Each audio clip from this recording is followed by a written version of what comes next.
is Car Culture. In this episode I'm going to show you how to do an oil change on my 2004 Kawasaki Z1000.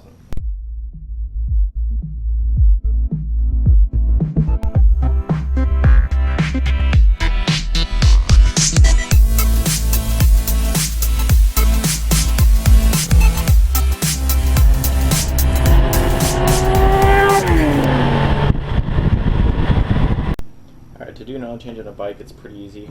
It's just like a car, so you need some oil, obviously, an oil filter. Then to drain the oil, you need a socket. Usually it's about 15 to 18, it really depends on your type of bike. And to get the oil filter off, usually you can spin off your hand, otherwise they make tools to get off if it's a little tight. Alright, first thing you want to do when you start an oil change is you want to warm up the bike.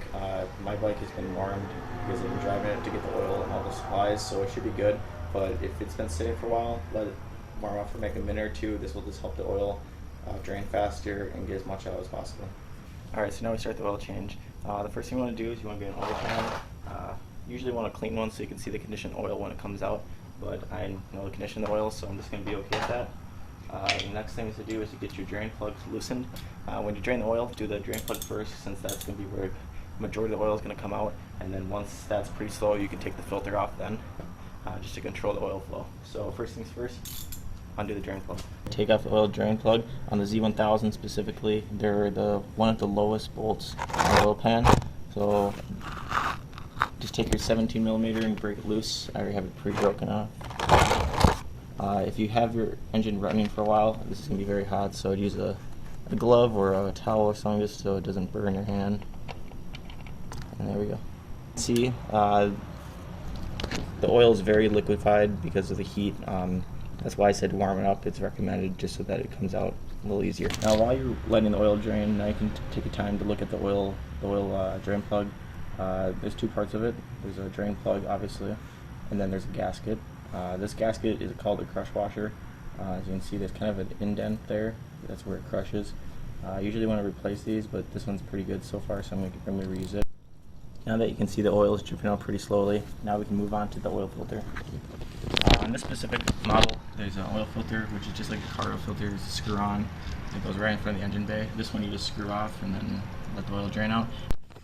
Alright, to take this oil filter off, it is hot and it is against the exhaust manifold.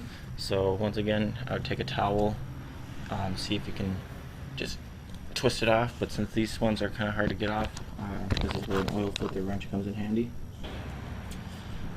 It might take me and wanting some dramatic about it. Alright, so this didn't work, so now we're going to use one of these.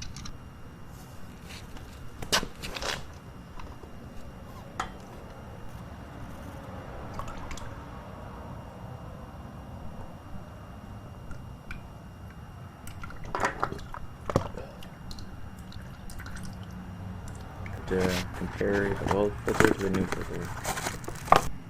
Alright, so they are the same. Alright, so after doing a little research, this is an old part number that is the same as that one, so I'm not going to worry about that. So once you get your oil filter ready, what you're going to do is you're going to take some oil and prime the filter by just dumping some in there.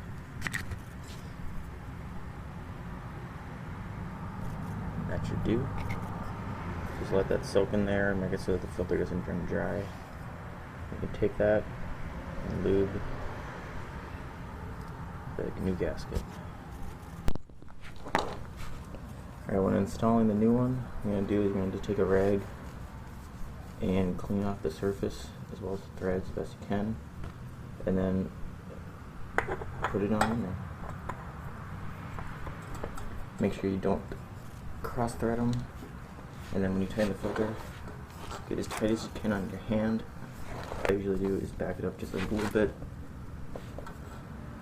so it's not crushing the filter all the way. Alright, so now we gotta install the drain plug.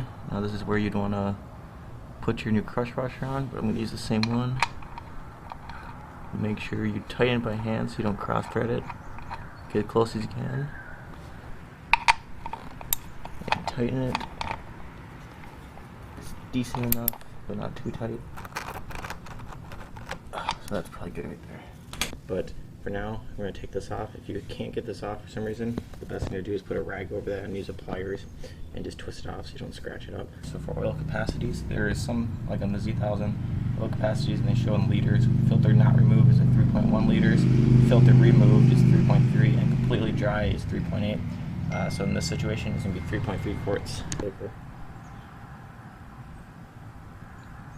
Check and make sure there's no leaks. Mainly just check the seal where the crush washer is, as well as the bottom of the oil filter. And if that's good, you got no leaks, continue filling up. Alright, so when you first do start your motorcycle after an oil change, don't let it start, just kind of tap the start a little bit just so it can circulate some oil, and then let it go there.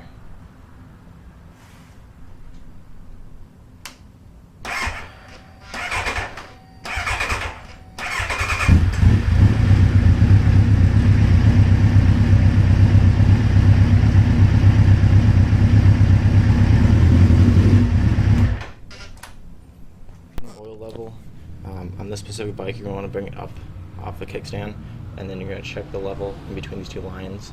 So I'm going to try and do this with one hand. Just hold the front brake, and then you'll see the level come up. So there it is. It's getting a little scary because it's coming towards me, which means we'll probably have to add a little bit more. To add some more, just take this off and put whatever you think is much in there until you get to the right level. Alright, so I kind of filled with it, so now you can tell. Bring it up again, and it's in there. I think mine's a little closer to the 3.8 because I had it draining for about a half hour while I was trying to get another tool to get the filter off. So just check it, just use best judgment and go from there.